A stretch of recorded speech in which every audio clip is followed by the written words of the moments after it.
Okay, so the next video is on the nerve supply of scalp.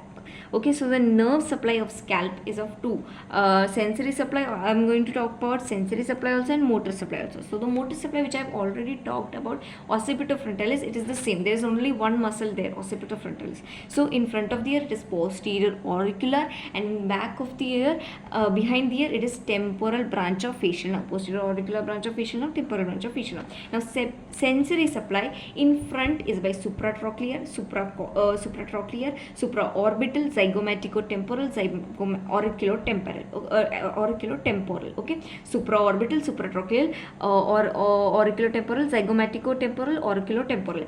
Behind it is great auricular, lesser occipital, greater occipital, and third occipital. Okay, so I'll show you the diagram. This is how I have drawn it. I have not labeled it, but this one is supratrochlear, supraorbital, zygomaticotemporal, auriculotemporal, and this is great auricular,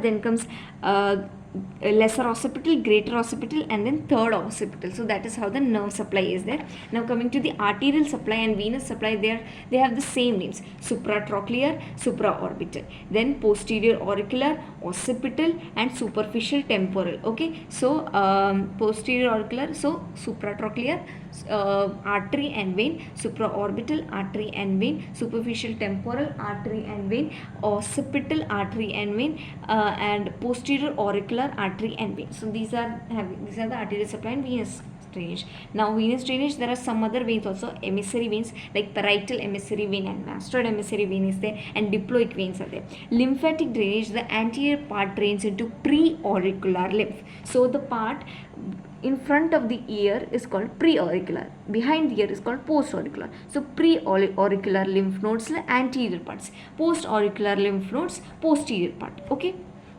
and then I'm going to teach you the surgical layers of the scalp. In the surgical layers of the scalp, the first three layers, they are firmly adhered to each other, and what adheres them? Connective tissue. The skin, connective tissue, and the aponeurosis, they are firmly adhered to each other, so they form the surgical layers of the scalp, that is the scalp proper.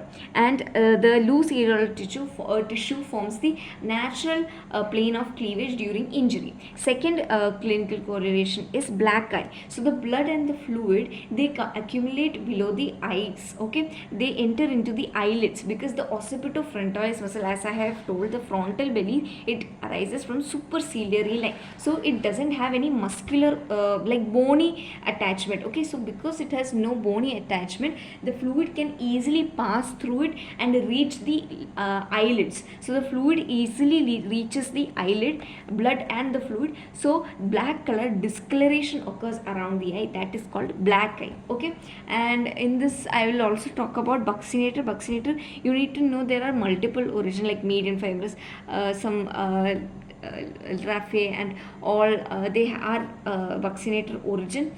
They form modulus around, and then they also help in most of the fibers form the orbicularis oris muscle. Nerve supply is by lower buccal branch of facial nerve. This you need to remember. Action is, it helps in blowing. Okay, and it flattens the cheek and teeth, helps in prevents accumulation of the food in the mouth, hence helps in deglutition. So this has a function in deglutition. Okay, and it is responsible for blowing of cheek. And so while people who play trumpet, they use this buccinator muscle immensely. Okay, thank you.